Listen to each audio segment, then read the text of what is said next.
ഈ അമേരിക്ക എന്ന് പറയുന്ന എല്ലാവരുടെയും ഒരു സ്വപ്നമാണ്. അമേരിക്കയിൽ പോയി കുടിയേറുക എന്നുള്ളതല്ല, അമേരിക്ക കാണുക എന്നുള്ളത് പോലും എല്ലാവരുടെയും സ്വപ്നമാണ്. കാരണം അമേരിക്ക എന്ന് പറയുന്നത് ലോകത്തിലെ ഏറ്റവും ധനികമായ രാജ്യമാണ്. ലോക പോലീസുകാരൻ എന്നൊക്കെ നമ്മൾ വിളിക്കുന്ന ഒരു രാജ്യമാണിത്. അതുകൊണ്ട് തന്നെ നമ്മളെയൊക്കെ അടക്കി ഭരിക്കുന്ന ഒരു രാജ്യമായിട്ട് തന്നെ വേണമെങ്കിൽ അമേരിക്ക പറയാം. തന്നെയല്ല, ലോകത്തിലെ പല വണ്ടേഴ്സും, അത് നാച്ചുറലായാലും അല്ലാത്തതായാലും ഒക്കെ ഉള്ള വണ്ടേഴ്സുള്ള രാജ്യം കൂടിയാണ് അമേരിക്ക. പക്ഷേ അമേരിക്കയിൽ പോകാനുള്ള പ്രധാനപ്പെട്ട ഒരു തടസ്സം എന്ന് പറയുന്നത് വിസ കിട്ടുക എന്നുള്ളതാണ്. പക്ഷേ പലർക്കും വളരെ എളുപ്പത്തിൽ കിട്ടുന്നുണ്ട്, ചിലർക്ക് അർഹത ഉണ്ടെങ്കിൽ പോലും കിട്ടുന്നില്ല തുടങ്ങിയ പ്രശ്നങ്ങളാണ് അമേരിക്കൻ വിസയുടെ കാര്യത്തിൽ പറയാവുന്നത്. ഇപ്പോൾ എന്നെപ്പോലെ ഒരാൾക്ക്, ഞാൻ ധാരാളം യാത്ര ചെയ്യുന്നതുകൊണ്ട് എനിക്ക് വളരെ പെട്ടെന്ന് അമേരിക്കൻ വിസ കിട്ടി. പക്ഷേ ധാരാളം യാത്ര ചെയ്താൽ പോലും നമ്മളുടെ യാത്രകളുടെ കാര്യങ്ങൾ അവതരിപ്പിക്കാൻ പറ്റിയില്ലെങ്കിൽ വിസ റിജക്റ്റ് ചെയ്യുന്ന ഒരു പതിവൊക്കെ കാണാറുണ്ട്. ഇപ്പോൾ ബെന്നിയുടെ കാര്യത്തിൽ ബെന്നിയാണ് കേരളത്തിൽ നിന്നും ഏറ്റവും അധികം യാത്രികരെ അമേരിക്കയിൽ കൊണ്ടുപോയ ഒരു ട്രാവൽ ഏജൻറ്റ്. അതുകൊണ്ട് തന്നെ അമേരിക്ക എന്ന് പറയുന്നത് ബെന്നിക്ക് വളരെ സ്വന്തം വീട് പോലെയാണ്, തൃശ്ശൂർ പോലെയാണ് ബെന്നിക്ക് അമേരിക്ക. അപ്പോൾ നമ്മളിപ്പോൾ ഇന്നിപ്പോൾ ഈ എപ്പിസോഡിൽ പറയാൻ പോകുന്നത് അമേരിക്കൻ വിസ എങ്ങനെ നമുക്ക് കിട്ടാം, അല്ലെങ്കിൽ അമേരിക്കൻ വിസ കിട്ടാനുള്ള അർഹത എന്തൊക്കെയാണ്, അമേരിക്കൻ വിസ കിട്ടാൻ വേണ്ടി എന്തൊക്കെ ചെയ്യണം, അല്ലെങ്കിൽ നിങ്ങൾ അമേരിക്കൻ വിസയ്ക്ക് അപ്ലൈ ചെയ്യാൻ അർഹനാണ് തുടങ്ങിയ കാര്യങ്ങൾ ബെന്നിയുടെ ഒരു പ്രവൃത്തി പരിചയം വെച്ച് ബെന്നി നമുക്കൊന്ന് വിശദീകരിച്ച് തരാൻ പോവുകയാണ്. ബെന്നി വഴി അപ്ലൈ ചെയ്യുക എന്നുള്ളതല്ല നമ്മൾ ലക്ഷ്യമാക്കുന്നത്, നിങ്ങൾ കാര്യങ്ങളൊന്ന് മനസ്സിലാക്കുക എന്നുള്ളതാണ്. പലപ്പോഴും അമേരിക്കൻ വിസയെപ്പറ്റി പറയുമ്പോൾ എല്ലാവരും നിങ്ങൾ കെട്ടുകണക്കിന് ഡോക്യുമെൻറ്റ്സ് കൊണ്ടുപോകണം, അത് വേണം ഇത് വേണം എന്നൊക്കെ പറയും. പക്ഷേ ബെന്നി പറയുന്നത് അതിൻ്റെ ഒന്നും ആവശ്യമില്ല. നിങ്ങളെ കൃത്യമായി അവതരിപ്പിച്ചാൽ അമേരിക്കൻ വിസ വെറും 3 മിനിറ്റ് കൊണ്ട് കിട്ടും എന്നാണ് ബെന്നി പറയുന്നത്. എന്ന് തന്നെയല്ല, നമ്മളീ പോകാൻ പോകുന്ന അമേരിക്കൻ യാത്രയിൽ വിസയുള്ളവർക്കാണ് മുൻഗണന എങ്കിൽ പോലും നിങ്ങൾക്കും അപ്ലൈ ചെയ്യാവുന്നതാണ്. അതായത് നിങ്ങൾക്കും അമേരിക്കയിൽ പോകാൻ വേണ്ടി ബെന്നിയെ സമീപിക്കാവുന്നതാണ്. ബെന്നി ഇതുവരെ കൊടുത്ത ഒരു അമേരിക്കൻ വിസയും ഇതുവരെ റിജക്റ്റ് ചെയ്ത ചരിത്രമില്ല. കാരണം ബെന്നി അതുപോലെ അതിനെപ്പറ്റി പഠിച്ചതിന് ശേഷമാണ് അമേരിക്കൻ വിസയ്ക്ക് ആരുടെ കാര്യത്തിലായാലും അപ്ലൈ ചെയ്യുന്നത്. അപ്പോൾ നമുക്ക് അമേരിക്കൻ വിസയെപ്പറ്റി ചോദിച്ച് മനസ്സിലാക്കാം. ബെന്നി, എങ്ങനെയാണ് അമേരിക്കൻ വിസ എന്ന് പറയുന്നത്? ബാലികേറ മലയാണോ? അതൊക്കെ വെറും തെറ്റിദ്ധാരണയാണ്. എല്ലാവരും വിചാരിക്കണ എനിക്കിപ്പോൾ വ്യക്തിപരമായിട്ട് ഏറ്റവും എളുപ്പത്തിൽ തോന്നുന്ന ഒരു വിസ അമേരിക്കൻ വിസ ആണല്ലേ. സാധാരണ ഒരു യൂറോപ്യൻ വിസയുടെ 4 ബുദ്ധിമുട്ട് പോലെ അമേരിക്കൻ വിസയില്ല. അമേരിക്കൻ വിസ ഒരാളുടെ ക്രെഡിബിലിറ്റിയിൽ മാത്രം നോക്കി തരുന്നതാണ്. ഒരു ഡോക്യുമെന്റും വേണ്ട, ഒന്നും വേണ്ട. നമ്മളെ കണ്ടുകൊണ്ട് അവർ നമ്മളെ ഇത് ചെയ്തുകൊണ്ട് നമുക്ക് തരുന്ന വിഷയം. അപ്പം നമ്മളെ വേണ്ട രീതിയിൽ അവിടെ അവതരിപ്പിക്കുക എന്നൊരു കാര്യം മാത്രമേ അവിടെ ഉള്ളൂ. സ്വയം അവതരിപ്പിക്കുക, നമ്മളോട് എത്തിയ ഒരു പേഴ്സണൽ ഇൻ്റർവ്യൂ എന്ന ലെവലിൽ. എന്താ കാരണം വെച്ചാൽ നമ്മളെ ലോകത്തിലെ ഏത് വിസകൾ എടുക്കുമ്പോഴും അതിൽ വ്യക്തിനെ കാണുന്നില്ല. അതുകൊണ്ടാണ് ഈ ഡോക്യുമെന്റ്സ് കൊടുക്കുന്നത്. മനസ്സിലായോ? ആ വ്യക്തിനെ കാണാത്തതുകൊണ്ട് ഈ വ്യക്തിനെ മുഴുവൻ വിലയിരുത്തുന്നത് അവന്റെ ഡോക്യുമെന്റിലൂടെയാണ്. ഇവിടെ വ്യക്തിനെ കാണുന്നത് കൊണ്ട് ഡോക്യുമെന്റ്സിന്റെ ആവശ്യമില്ല. കാരണം ഒരാളെ കണ്ട് സംസാരിച്ച് കഴിയുമ്പോൾ തന്നെ അവർക്ക് അറിയാൻ പറ്റും പാർട്ടി എങ്ങനെയാണെന്ന് അറിയാൻ പറ്റും. അപ്പൊ അതിന് വേണ്ടിയാണ് വ്യക്തിനോട് കാണാൻ പറഞ്ഞത്. നമ്മുടെ വീട്ടിലേക്ക് ഞാൻ എപ്പോഴും പറയാറുള്ളത്, നമ്മുടെ വീട്ടിലേക്ക് ഒരു അതിഥി വരുമ്പോൾ, ഒരു ദിവസത്തേക്ക് താമസത്തിന് വരുമ്പോൾ നമ്മൾ എന്ത് വിചാരിക്കും? ഒരു അതിഥി അല്ലെന്ന് വിചാരിക്കും നിൽക്കും. പക്ഷെ വ്യക്തിയെ ഒരു സ്ഥിരമായിട്ട് നമ്മളൊരു മക്കളെ കല്യാണം കഴിപ്പിക്കുമ്പോഴോ പോലും നമ്മൾ എങ്ങനെയായിരിക്കും അവളെ കുറിച്ച് പഠിക്കുന്നത്. അതുപോലെ ഇവര് നമ്മളെ കുറിച്ച് വിശദമായിട്ട് നമ്മളെ പാസ്പോർട്ടിന്റെ ഡീറ്റെയിൽസ് കൊടുത്താൽ നമ്മളെ വിശദമായി നമ്മളെ പഠിക്കും. ആ പഠിക്കുന്ന നമ്മളോട് പറയും, ഒരു ഫോമിൽ പറയും നിങ്ങളെ കുറിച്ച് എഴുതി കൊടുക്കാൻ പറയും. ആ എഴുതി കൊടുക്കുന്ന ഫോമിലുള്ള എഴുതി കൊടുക്കുന്നതിലും അതിനുശേഷം നമ്മളെ നേരിട്ട് അവർ കൗൺസിലിംഗ് കാണും. കണ്ടു കഴിഞ്ഞ് നമ്മളോട് സംസാരിക്കുന്നതിൽ നിന്നാണ് അവർ വിലയിരുത്തുന്നത്. ആ വിലയിരുത്തുന്നതിൽ ശരിക്കും അഗാധമായ നമ്മളെക്കുറിച്ച് അവർ പഠിക്കുന്നുണ്ട്. അപ്പം നമ്മുടെ എല്ലാ മേഖലകളിലും നമ്മളെക്കുറിച്ചുള്ള പ്രൊഫൈൽ കൊടുക്കുന്നതിലും നമ്മളുടെ അവതരിപ്പിക്കുന്നതിലുമാണ്, ആ പേഴ്സണൽ ഇൻ്റർവ്യൂവിലാണ് അതിൻ്റെ പ്രാധാന്യമുള്ളത്. അപ്പോൾ നമ്മളൊരു വിസ ഇൻ്റർവ്യൂവിനോട് ചെല്ലുമ്പോൾ തന്നെ നമ്മളെപ്പറ്റി പഠിച്ചു വെച്ചിരിക്കുകയാണെന്നാണോ പിന്നെ പറയുന്നത്? നമ്മുടെ ആപ്ലിക്കേഷൻ കിട്ടുമ്പോൾ തന്നെ അവർ നമ്മളെക്കുറിച്ച് പറയും. ഇപ്പോൾ ഇന്ത്യയിൽ തന്നെ ഇന്ദിരാഗാന്ധി മരിച്ചു എന്ന് റിപ്പോർട്ട് ചെയ്തത് അമേരിക്കയിൽ നിന്നാണ് ആദ്യമായിട്ട് റിപ്പോർട്ട് ഇത് വന്നത്. അപ്പോൾ അതുപോലെ തന്നെ നമ്മുടെ എല്ലാ കാര്യങ്ങളും വിശദമായിട്ടും നമ്മളെക്കുറിച്ചുള്ള സകല കാര്യങ്ങളും അവർ നമ്മൾ പഠിച്ചോളൂ. പിന്നെ നിങ്ങളെക്കുറിച്ച് നിങ്ങൾ സ്വയം എഴുതി തരാൻ പറയും. അപ്പോൾ അവർ നമ്മളെക്കുറിച്ച് നമ്മൾ എഴുതി കൊടുക്കാൻ പറയും. മൂന്നാമത് ഈ അവർ കയ്യിലുള്ള ഡീറ്റെയിൽസും നമ്മൾ എഴുതി കൊടുത്ത ഡീറ്റെയിൽസും നമ്മളെ കണ്ട് സംസാരിക്കുമ്പോൾ അവർ നമുക്ക് കൺവിൻസിങ് ആവണം. അതുകൊണ്ട് തന്നെ പോകാൻ ആഗ്രഹിക്കുന്ന അമേരിക്കയ്ക്ക് അത് മിസ്യൂസ് ചെയ്യാതെ യാത്രയെ ഇഷ്ടപ്പെട്ട് അമേരിക്ക പോകാൻ ആഗ്രഹിക്കുന്ന ആർക്കും അവർ വിസ കൊടുക്കും. ഒരു കണ്ടീഷനുള്ളൂ, അവർക്ക് ബോധ്യപ്പെടണം ഈ പാർട്ടി ഒരു ജെനുവിൻ ട്രാവലറാണ് ബോധ്യപ്പെടണം. 2, അവനോട് പോയാൽ സ്റ്റേ ബാക്ക് ചെയ്യില്ല, തിരിച്ചു വരുമെന്ന് ചെയ്യാം. 3, ഈ സാധനം ഒരു വിധത്തിൽ ഒരു മിസ്യൂസ് ചെയ്യില്ല എന്ന് അവർക്ക് ബോധ്യം വന്നാൽ അവർ കൊടുക്കും. മിസ്യൂസ് ചെയ്യാന്ന് പറഞ്ഞാൽ അവിടെ ചെന്ന് നമ്മൾ മുങ്ങരുത്. ഇതെന്ന് അമേരിക്കൻ വിസ ലോകത്തിൽ ഒരു വിസയും ഇത്ര അധികം കാലയളവ് കൊടുക്കാറില്ല. അമേരിക്കൻ വിസ കൊടുക്കുന്നത് പെർമനന്റ് വിസയാ. നമ്മളൊരു എല്ലാവരും കേൾക്കും 10 വർഷ വിസ എന്നുള്ളത്. ഈ 10 വർഷത്തെ അല്ല, 10 വർഷത്തെ കൊടുക്കുന്നതുകൊണ്ട് ചിലപ്പോൾ നമ്മുടെ പാസ്പോർട്ട് വാലിഡിറ്റി 10 വർഷമുള്ളൂ. അതുകൊണ്ടാണ് 10 വർഷം വരണേ. അപ്പോൾ ഈ 10 വർഷത്തിൻ്റെ അത് പക്ഷേ ഈ പെർമനൻറ്റ് വിസ എന്ന് വെച്ചാൽ നമുക്ക് കിട്ടിയ സമയത്ത് പാസ്പോർട്ട് ഇല്ല, അവർ ആ സമയത്ത് വാലിഡിറ്റിയിൽ 10 വർഷം അടയ്ക്കും. കാരണം ഈ 10 വർഷത്തിനുള്ളിൽ നമ്മുടെ പാസ്പോർട്ട് അടക്കം മാറും. അപ്പോൾ ആ സമയത്തിന് മുമ്പ് നമ്മുടെ ഇവിടുത്തെ എറണാകുളത്തോ അല്ലെങ്കിൽ സ്ഥലത്തോ ഡ്രോപ്പ് ബോക്സ് ഉണ്ട്. ആ ഡ്രോപ്പ് ബോക്സിൽ കൊണ്ടുപോയി ഫോം എഴുതിയിട്ട് കൊടുത്താൽ വീണ്ടും 10 വർഷത്തിൽ റിന്യൂ ചെയ്ത് റിന്യൂ അല്ലാതെ അതിനുവേണ്ടി ചെന്നൈയിൽ പോയി ഇന്റർവ്യൂ പോകുന്നില്ല. ആദ്യം ഇവർക്ക് പാർട്ടിനെ കാണണം, പാർട്ടി കൺവിൻസിന് കാണണം, നോക്കണം. അവർ ചോദ്യങ്ങളൊക്കെ ചോദിക്കും. ആ ചോദ്യങ്ങൾക്ക് എന്താ ചോദിക്കുന്നതെന്നും എനിക്ക് പറഞ്ഞു കൊടുക്കാൻ പറ്റും. ഏത് പട്ടിനെ കട്ടിയാലും അവര് ഏതാ ചോദ്യം ചോദിക്കുക, നിങ്ങൾ എന്താ എങ്ങനെ ഉത്തരം പറയണ്ടേന്ന് പറയാം. അതിൽ ഏറ്റവും രസകരമായിട്ടുള്ള കാര്യം എന്ന് വെച്ചാൽ 3 മിനിറ്റ് മാത്രമേ ഇന്റർവ്യൂവിന് സമയമുള്ളൂ.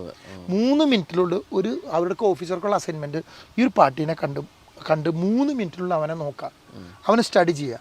അവൻ ഓക്കെ ആണെങ്കിൽ വിസ കൊടുക്കുക.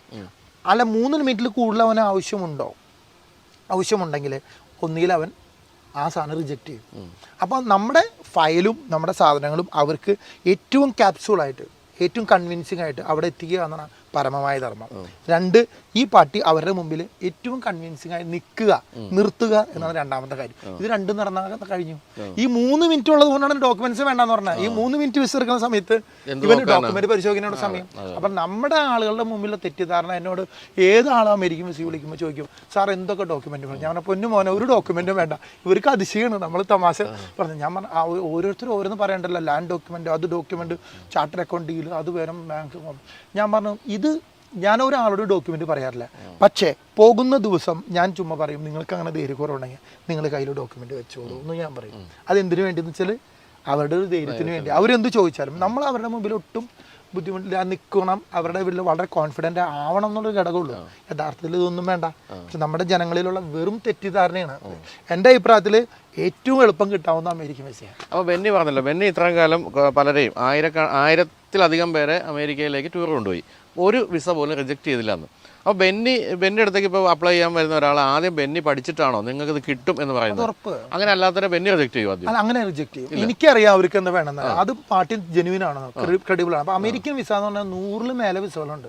നമ്മൾ വെറും ഒരു B1 B2 എന്ന് പറഞ്ഞ വിസ. B1 B2 ആണോ ടൂറിസ്റ്റ് വിസ? ടൂറിസ്റ്റ്. ആ B1 B2 അത് ബിസിനസ് കം ടൂറിസ്റ്റ് ആണ്. നമുക്ക് അവിടെ പോയിട്ട് ബിസിനസ് നടത്താം, ചെയ്യാം. അതാണ് B1. B2 എന്ന് വെച്ചാണ് ടൂറിസം ഉള്ളത്. അപ്പോൾ നിങ്ങൾക്ക് ബിസിനസ് നടത്താനും നിങ്ങൾക്ക് ടൂറിസത്തിൽ അങ്ങനെ ചെയ്യാനും 6 മാസം വരെ അവിടെ നിൽക്കാനുമുള്ള വിസയാണ്. അപ്പോൾ ഇവരുടെ ആളുകളെ ഒരു വ്യക്തിനെ 3 മുമ്പ് അവർ നോക്കിയിട്ടുണ്ടാവും, ഇവൻ ആൾ ജെന്യൂൻ ആണ്, ഇവൻ ട്രാവൽ ചെയ്യാൻ ഉദ്ദേശിക്കുന്നുണ്ടെങ്കിൽ അവന് തീർച്ചയായിട്ടും അമേരിക്ക വിസ കൊടുത്തിരിക്കും. അപ്പോൾ അതുകൊണ്ട് തന്നെ നമ്മുടെ സോഷ്യൽ മീഡിയ, നമ്മുടെ എല്ലാ പ്ലാറ്റ്ഫോമും, നമ്മുടെ സകലവും വളരെ ഡീസൻ്റായിട്ട് നമ്മൾ ചെയ്യണം. അതൊക്കെ മുകളിൽ നിന്നൊരാൾ കാണുന്നുണ്ട്. അപ്പോൾ നമ്മൾ പലതും ചെയ്യും, പല വിധത്തിലോ ചെയ്യും. ഒരിക്കലും നമ്മുടെ സോഷ്യൽ മീഡിയയിലോ ഒന്നിലോ നമ്മൾ ഇതാവാതെ നമ്മൾ വളരെ ശ്രദ്ധിക്കണം എന്നുള്ളതാണ് ഏറ്റവും അടിസ്ഥാനപരമായിട്ടുള്ള കാര്യം. അത് ശ്രദ്ധിച്ചു കഴിഞ്ഞാൽ നമുക്ക് വിസയ്ക്ക് യാതൊരു വിധത്തിലും ബുദ്ധിമുട്ടുണ്ടാവില്ല അത് കിട്ടാനായിട്ട്. അപ്പോൾ നമ്മൾ ഈ ഇപ്പം അമേരിക്കൻ യാത്ര നമ്മൾ അനൗൺസ് ചെയ്തല്ലോ, ബെന്നിയുടെ കൂടെയുള്ള അമേരിക്കൻ യാത്ര. അപ്പോൾ ഇപ്പം നമ്മൾ ഇത് കണ്ടുകൊണ്ടിരിക്കുന്നവർ, വിസ ഇല്ലാത്തവർ അപ്ലൈ ചെയ്യുകയാണെങ്കിൽ ആദ്യം ബെന്നി ഇവർക്കൊരു സ്റ്റഡി ക്ലാസ് കൊടുത്ത് എല്ലാ പ്രിപ്പറേഷൻസും, അതായത് ഡോക്യുമെന്റ് പ്രിപ്പറേഷൻസ് എല്ലാം നിങ്ങൾ ചെയ്ത് അങ്ങനെയാണ് ചെയ്യുന്നത് അല്ലേ? കാരണം എനിക്ക് തോന്നുന്നു ട്രാവൽ ഏജൻസിന്റെ കാര്യത്തിൽ അവർ ശ്രദ്ധിക്കുന്നുണ്ടാവും, നിങ്ങൾ കൊണ്ടുപോകുന്ന ആൾക്കാർ ക്രെഡിബിൾ ആണോ അല്ലേ? അപ്പോൾ നിങ്ങൾക്ക് കൂടുതൽ വിസകൾ കിട്ടാനുള്ള സാധ്യതയുണ്ട്. അതുകൊണ്ട് അത് മാത്രമല്ല, ഈ ട്രാവൽ ഏജൻസിയുടെ ക്രെഡിബിലിറ്റിയും അതിൽ വലിയൊരു ഇമ്പോർട്ടൻ്റ് ആണ്. നമ്മൾ വല്ലതും വന്ന് അവർക്ക് എന്തെങ്കിലും നെഗറ്റീവ് റിമാർക്കോ അവർക്ക് ബ്ലാക്ക് മാർക്കോ ഉണ്ടെങ്കിൽ അവൻ എന്ത് ദൗത്യം പറഞ്ഞാലും കിട്ടില്ല. കാരണം ആ പാർട്ടി ചിലപ്പോൾ ബ്ലാക്ക് ലിസ്റ്റ് ചെയ്യപ്പെട്ടതായിരിക്കും. അപ്പോൾ അതുകൊണ്ട് അങ്ങനെയുള്ളവരെ കൃത്യമായിട്ട് അവർ ഒബ്സർവ് ചെയ്യും. ചിലവർക്ക് വിസ എത്ര ഇതായിട്ട് പോലും ചിലപ്പോൾ കിട്ടില്ല. അപ്പോൾ അവർ വിചാരിക്കണം നമ്മളെ കഴിവുകൊണ്ട് കിട്ടാത്ത. യഥാർത്ഥത്തിൽ അത് പാർട്ടി ഏജൻസി തന്നെ. നമുക്കറിയാം ഒരുപാട് മിസ്യൂസ് ചെയ്ത ഒരുപാട് ഏജൻസികളുണ്ട്. എപ്പോഴും ഒരു ക്രെഡിബിൾ ആയിട്ടുള്ള ആളുടെ കൂടെ പോയാൽ നമ്മളെ സംബന്ധിച്ച് ഞാൻ എത്ര റിജക്ഷനായി 3 റിജക്ഷനായി എന്ന് പറയുമ്പോൾ ഞാൻ പറയും, ചേട്ടന് പോകണോ? ചേട്ടൻ നമ്മൾ നോക്കുമ്പോൾ ആളെ കുറിച്ച് കൃത്യമായിട്ട് മനസ്സിലാവും പാർട്ടി ജെന്യൂൻ ആണ്. അവൻ പറയും, ചേട്ടാ ധൈര്യമായിട്ട് പോരെ, ഞാൻ വിസ തന്നിരിക്കും. കാരണം എന്ന് വെച്ചാൽ നമുക്കറിയാം അത് അവർക്ക് എന്താ വേണ്ടെന്ന് എനിക്കറിയാം. അതുകൊണ്ട് തന്നെ ഞാൻ ഒരു കാരണവശാലും നമുക്ക് അവർക്കും വിസ കിട്ടാതിരിക്കില്ല. അപ്പോൾ നമുക്കിനി മഴയത്ത് അങ്ങോട്ട് മാറിയേക്കാം. അപ്പോൾ പിന്നെ നമ്മളിപ്പോൾ അമേരിക്കൻ യാത്രയുടെ ഒരു റേറ്റ് ഉണ്ടല്ലോ, റേറ്റ് എത്രയാണെന്ന് ഞാൻ പറയുന്നില്ല, അത് വിളിച്ച് ചോദിച്ച്. അപ്പോൾ അതിൽ നിങ്ങൾ ഈ വിസയുടെ ഫീയും അതെല്ലാം ഇൻക്ലൂഡഡ് ആണോ? എല്ലാം ആണ്. അപ്പോൾ അമേരിക്കൻ വിസ എടുക്കുക, 10 വർഷത്തേക്ക് നമ്മുടെ കയ്യിൽ അമേരിക്കൻ വിസ ഉണ്ട്. എനിക്ക് തോന്നുന്നു അമേരിക്കൻ വിസ ഉണ്ടെങ്കിൽ മറ്റ് പല രാജ്യങ്ങളിലെ വിസ കിട്ടാനും എളുപ്പമാണ് അല്ലേ? വേറെ എന്തൊക്കെ ഗുണങ്ങളാണ്? അമേരിക്കൻ വിസ എന്ന് വെച്ചാൽ ശരിക്കും ഒരു യാത്രികൻ യാത്ര ആഗ്രഹിക്കുന്നവൻ ആദ്യം എടുക്കേണ്ടത് അമേരിക്കൻ വിസയാണ്. അല്ല, അതെൻ്റെ മറ്റൊരു ചോദ്യമാണ്. അതായത് ബെന്നി നേരത്തെ പറഞ്ഞല്ലോ നമ്മുടെ ട്രാവൽ ഹിസ്റ്ററി നോക്കും ഇത് തരാൻ വേണ്ടിയെന്ന്. പക്ഷേ ഞാൻ എങ്ങും പോയിട്ടില്ലെന്നിരിക്കട്ടെ, എനിക്ക് പക്ഷേ ഭയങ്കര ആഗ്രഹമാണ് അമേരിക്ക പോകാൻ. ഫസ്റ്റ് യാത്ര എൻ്റെ വിദേശ യാത്രയ്ക്ക് വേണ്ടി ഞാൻ അപ്ലൈ ചെയ്യുകയാണ് അമേരിക്ക. അപ്പോഴെങ്ങനെയാണ് ആ ട്രാവൽ ഹിസ്റ്ററിയേ ഇല്ലാത്ത ഒരാൾക്ക് സാധ്യത? ട്രാവൽ ഹിസ്റ്ററി ഇല്ലെങ്കിലും അമേരിക്കൻ വിസ കൊടുത്ത ഒരുപാട് കഥകൾ എനിക്കുണ്ട്. ആണല്ലേ? പിന്നെ കാരണം എന്ന് വെച്ചാൽ മുമ്പ് ഇതുപോലെ നമുക്ക് ഒരു ഗവൺമെൻറ് സർവീസിലൊരാൾ ടീച്ചർ അധ്യാപകൻ്റെ അടുത്താണ് പുതിയ പാസ്പോർട്ട് കിട്ടിയതിൻ്റെ 2-ാം ദിവസം എൻ്റെ കൊണ്ടുവന്ന് പറഞ്ഞു, സാർ എനിക്ക് അമേരിക്ക പോകണമെന്ന് പറഞ്ഞു. അപ്പോൾ ഞാൻ ചോദിച്ചു, സാറ് അമേരിക്ക പോയാൽ തിരിച്ചു വരുമോ? അപ്പോൾ എനിക്കിവിടെ ഗവൺമെൻറ് ജോലിയുള്ളത് ഞാനതിന് അവിടെ തിരിച്ചു എൻ്റെ ഏറ്റവും വലിയ ആഗ്രഹമാണ് അതെനിക്ക് ആദ്യം തന്നെ അമേരിക്ക. സാധാരണ എല്ലാവരും ഒരുപാട് യാത്രകൾ കഴിഞ്ഞിട്ടാണ് അമേരിക്ക പോകും. ഞാൻ പറഞ്ഞു, സാറേ നമുക്ക് നോക്കാം. ആൾക്ക് ഭംഗിയായിട്ട് കിട്ടി. ആൾ ചെന്ന വഴിക്ക് ഒരു ചോദ്യം പോലും ചോദിച്ചില്ല, ആൾക്ക് വിസ അടിച്ചു. അപ്പോൾ ഈ ഗവൺമെന്റ് ജോലി ഉണ്ടെങ്കിൽ അമേരിക്ക വിസ എളുപ്പമാണെന്നാണോ പറയുന്നത്? ഗവൺമെന്റ് ജോലി എന്നല്ല, പാർട്ടി ക്രെഡിബിൾ ആയിരിക്കണം, അത്യാവശ്യം പോകാനുള്ള സാമ്പത്തികം ഉണ്ടായിരിക്കണം. പാർട്ടിയെ സംബന്ധിച്ച് അവർക്ക് ഒരു നല്ല കാണുമ്പോൾ തന്നെ നമുക്കൊരു മനയായിട്ട് തോന്നുന്നു, അവൻ വേറെ യാത്രയെ ഇത് മാത്രമേ ഉച്ചയ്ക്കുള്ളൂ, വേറെ വിശ്വസിയില്ല എന്നുള്ളൊരു തോന്നിയ ബോധ്യപ്പെട്ട അവന് കൊടുക്കുന്നുള്ളത്. ബെന്നി പറഞ്ഞൊരു കാര്യം എനിക്ക് ഓർമ്മയുണ്ട്. അതായത് നമ്മൾ ഈ വിസയ്ക്ക് വേണ്ടി ചെല്ലുമ്പോൾ, ഇൻ്റർവ്യൂവിന് ചെല്ലുമ്പോൾ നമ്മൾ ആദ്യം ഒരു സ്ഥലത്ത് നിർത്തിയിട്ട് കൗണ്ടറുകൾ മുന്നിൽ, അപ്പോൾ ഈ കൗണ്ടറിനെ നമ്മൾ നിൽക്കുന്ന സ്ഥലത്തിൻ്റെ ഇടയ്ക്ക് ഒരു ചെറിയൊരു ദൂരമുണ്ട്. ബെന്നി പറയുന്നത് നമ്മൾ അവിടെ നിന്ന് നടന്ന് കൗണ്ടറിലേക്ക് വരുമ്പോൾ പോലും ആ ഒരു കിട്ടുന്ന ഒരു 15-20 സെക്കൻഡ് പോലും ഇവർ നമ്മളെ വിലയിരുത്തും. അവര് ആ പാർട്ടി അവന്റെ മുമ്പിലേക്ക് നടന്നു വരുന്നതിന് മുമ്പ് അവർക്ക് ഇവനെ പകുതി മനസ്സിലാക്കിയിട്ടുണ്ടാവും. കാരണം ഇവൻ കോൺഫിഡന്റ് ആണോ, ഇവൻ ആളിതാണോ എന്നുള്ള ഒറ്റ നടന്നു വരുമ്പോൾ തന്നെ നമുക്ക് തന്നെ അറിയാല നമ്മുടെ മുമ്പിലേക്ക് ആൾ നടന്നു വരുമ്പോ. കാരണം ഇവര് നമ്മൾ അറിയേണ്ട കാര്യം, ഇവര് അവിടത്തെ ഇന്റലിജൻസിൽ പെട്ട ആ ടീമുകളാണ് ഈ ഇരിക്കുന്നത്. അല്ലാണ്ട് നമ്മൾ ചുമ്മാ ഇരിക്കുമ്പോൾ വിചാരിക്കുന്നത് ഇവരൊക്കെ പഠിച്ച് അരക്കി കുടിച്ചവരാണ്. ഇവർക്ക് പാർട്ടി കാണുമ്പോൾ തന്നെ അറിയാം ഇവ കള്ളൻ. അപ്പൊ നമുക്ക് തന്നെ സ്വാഭാവികമായിട്ട് ഒരു പാർട്ടിനെ കാണുമ്പോൾ നമുക്കറിയാം അവൻ അടുത്ത് വരുമ്പോൾ അവൻ ജെനുവിനാണോ അല്ലെന്നറിയാം. ഇവര് അതിൽ കൃത്യമായിട്ട് സ്റ്റഡി ചെയ്ത് അതിൽ റിസർച്ച് ചെയ്തിട്ടുണ്ട്. അപ്പൊ അങ്ങനെയുള്ള ആളിരിക്കണം. നമ്മൾ ചുമ്മാ ഇരിക്കും, അവർ ചിലപ്പോൾ ഒരു ചോദ്യം പോലെ ചോദിക്കില്ല, ഈ കാണുമ്പോൾ കണ്ടു വരുമ്പോൾ തന്നെ അവർക്ക് മനസ്സിലായിട്ടുണ്ടാവും. പിന്നെ ചിലർ വിചാരിക്കും വലിയ കോട്ടിട്ട് സൂട്ട് ഇടണോ, ഒന്നും വേണ്ട. ചിലർ വന്നിട്ട് പറയും ഞാൻ സൂട്ടിട്ട് പോകണമെന്നൊക്കെ ചോദിക്കും. അപ്പൊ അതിൻ്റെ ഒന്നുമില്ല. നമ്മൾ ആളുകൾ മുമ്പിൽ ചെല്ലാം, നമ്മൾ കോൺഫിഡൻ്റ് ആണോ അത് കാണുമ്പോൾ തന്നെ അവർക്ക് മനസ്സിലാവും, ഓ പാർട്ടി ഗൈസ് ഗുഡ്, നമുക്ക് അവന് കൊടുക്കാം. ചിലർ ഞാൻ പോകുമ്പോൾ ചെയ്യുന്നത് ചോദ്യം പോലും ചോദിക്കാറില്ല. കാരണം നമ്മൾ വന്ന് നടന്ന് ആൾ മുമ്പിൽ ചെല്ലുമ്പോൾ ഹായ് സാർ എന്നുകൊണ്ട് അവരത് പോയി കഴിഞ്ഞ് വിളിക്കുന്ന പോകും. അപ്പോൾ ഇതാണ് പക്ഷേ യഥാർത്ഥത്തിൽ നമ്മൾ മനസ്സിലാക്കേണ്ട കാര്യം, ഈ അമേരിക്കൻ വിസ ഇപ്പോൾ ഏറ്റവും ജനകീയമായിട്ടുള്ളതാണ് B1 B2 വിസ. ഒരു യാത്ര തുടങ്ങുന്നതിന് മുമ്പ് നിർബന്ധമായിട്ടും എടുത്തിരിക്കേണ്ട വിസ അമേരിക്കൻ വിസയാണ്. ഞാൻ എല്ലാവരോടും പറയും, ബിസിനസ് പ്രൊഫഷണൽസ് യാത്രയിൽ ഒരുപാട് ചെയ്യുന്നവരോടൊക്കെ എപ്പോഴും ഞാൻ പറയും നിങ്ങളൊരു അമേരിക്കൻ വിസ എടുത്ത് വയ്ക്കാൻ പറയും. അപ്പോൾ അവർ ചോദിക്കും അതൊക്കെ ബുദ്ധിമുട്ടല്ല. ഞാൻ പറയും ഒരു ബുദ്ധിമുട്ടില്ല സാറേ, ATC ആയിട്ടുള്ള കാര്യം. അതിന് ഗുണം എന്താണെന്ന് വെച്ചാൽ അമേരിക്കൻ വിസ എന്നുണ്ടെങ്കിൽ ഇന്ന് 50-ൽ മേലെ രാജ്യങ്ങളിലേക്ക് വിസ വേണ്ട എന്നുള്ളതാണ്. വിസ ഫ്രീ ആയിട്ട് ഇപ്പം നമുക്ക് ദുബായിൽ പോകണോ, അവിടെ ഇവിടെ നിന്ന് ടിക്കറ്റ് എടുത്ത് കയറി പോകാം. ഗൾഫ് ഒരുവിധം എല്ലാ ഗൾഫ്, ദുബായ് ആയാലും ഖത്തറായാലും ഏത് ഗൾഫ് കൺട്രീസിൽ പോയാലും, അതുമാതിരി സിംഗപ്പൂർ, ഈ ഈസ്റ്റ് ഏഷ്യൻ രാജ്യങ്ങളിലോ അതുമാതിരി ആഫ്രിക്കൻ രാജ്യങ്ങളിലോ ഒരുവിധ രാജ്യങ്ങളിൽ പോയാലും ടിക്കറ്റ് എടുത്ത് കയറി പോകാം. മറ്റതൊക്കെ എന്തോരം ഫോർമാലിറ്റീസ് എന്തോരം ധനനഷ്ടം. ഞാനത് ശരിക്കും അനുഭവിച്ചു. അതായത് ഞാനും ലാൽ ജോസും കൂടെ ഒരിക്കൽ ഫിലിപ്പീൻസിൽ പോയി. അന്ന് ലാലുവിന് അമേരിക്കൻ വിസ ഉണ്ട്, എനിക്കില്ല.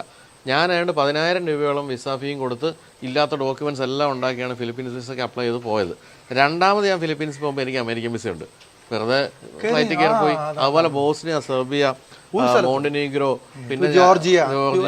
ഞാനങ്ങനെ എനിക്ക് തോന്നുന്നു 10-25 രാജ്യങ്ങളിൽ അമേരിക്കൻ വിസ ഉള്ളത് കൊണ്ട് പോയി. അമേരിക്ക പോയിട്ടില്ലെന്നേ ഉള്ളൂ. നമുക്കിപ്പോൾ ഏകദേശം തോന്നിയ 100-ൽ മേലെ രാജ്യങ്ങൾ നമുക്ക് ഇപ്പൊ സുഖമായിട്ട് പോവാം. അതിന് ആദ്യം അമേരിക്കൻ വിസ എടുത്തു വെച്ചാൽ പിന്നെ അവന് എവിടെ പോകണം, ഫാമിലി ആയിട്ട് കയറി പോകാന്ന്. അത് എടുക്കുമ്പോൾ ഫാമിലി ആയിട്ട് ചെയ്യണം, ഇൻഡിവിജ്വൽ എടുക്കരുത്. അപ്പൊ അങ്ങനെ ഒരു സാധ്യതയാണ് അമേരിക്കൻ വിസയെ കുറിച്ച്. അത് പലരും ചിന്തിക്കില്ല.